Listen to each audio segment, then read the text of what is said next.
Good morning, my name's Rowena Hamer. I'm one of the TLC's conservation ecologists. I've been with the TLC for 2 years, having just finished my PhD with the University of Tasmania on carnivores in the Midlands. And this morning I'm going to be chatting to our newest member of the Science and Planning team, Kath Dixon. Kath has just joined us after finishing a PhD on Macquarie Island. Unfortunately, she's just started in the middle of COVID, so we're just starting to get out and about and introduce her to some of the work on our reserves. This morning we're going to chat about our monitoring program. Obviously it's winter, we've just finished one round of monitoring work, but winter's a really good time to reflect on that. So we're currently processing all the data that we've collected, looking at any concerns that it's highlighting and whether we need to bring in some management actions. And that's exactly the role that Kath's been hired to fulfil. So translating the outcomes of the science monitoring program into conservation action on the ground. So this is our mammal monitoring program, and the majority of our mammal monitoring is done with these infrared trail cameras, which are kind of a remote trigger camera. They get triggered by movement passing in front of them.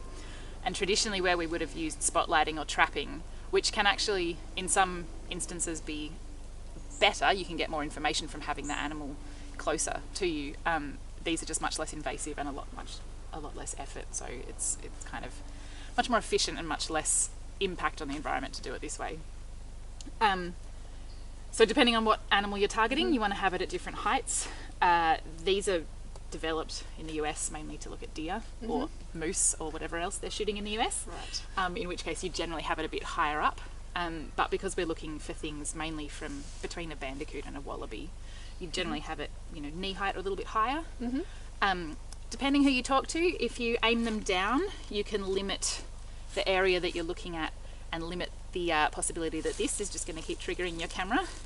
Yeah. But if you want a bigger field of view, then you might want to have it straight. If you do that, you probably want to trim back more of the vegetation to try and, reduce the amount of this that's going on. So what we'll do with this one, we've found this little animal trail that's going through here. So really good to target places that animals are likely to use. And we want to have it technically a 23-degree angle along the trail, but basically aim it along the trail rather than straight across, because you've just got more chance to pick up the animal as it goes past and be able to identify what it is.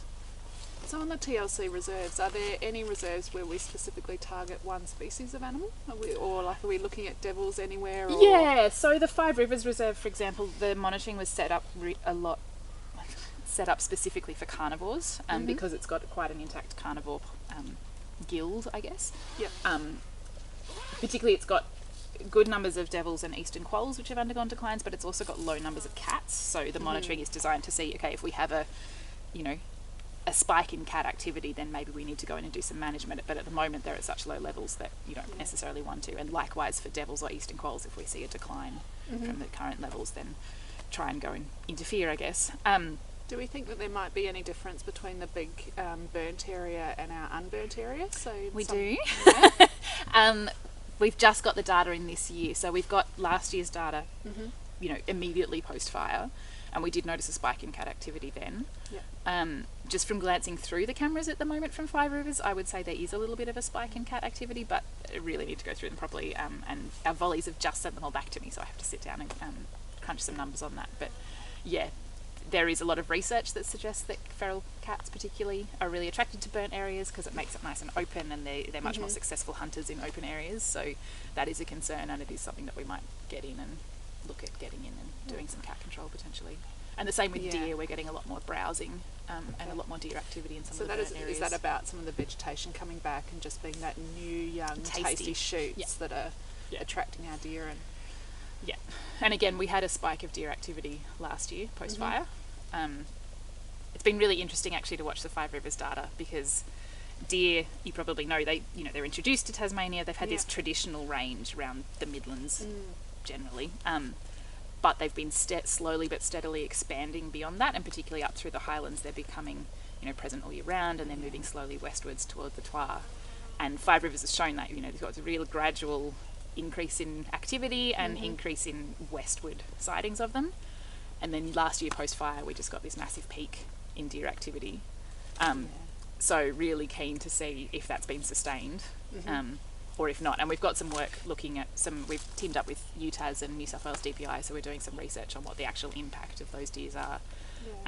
And how effective recreational hunters are at controlling them, because that's the main means we use to control them at the moment. But it's, you know, figuring out if we need to get in there with professionals, I guess. Because the range of impacts from deer can be quite varied, can't it? Whether it depends whether you're looking at the soil and the peat and how much disturbance is happening in there and erosion potentially. Yeah. Or and so, for example, you know, we did after the fire notice over winter that our cider gums were regenerating, but were getting browsed off almost as quickly as they could start coming back. And so we have caged off quite a number of those around, you know, the most severely affected area to protect them.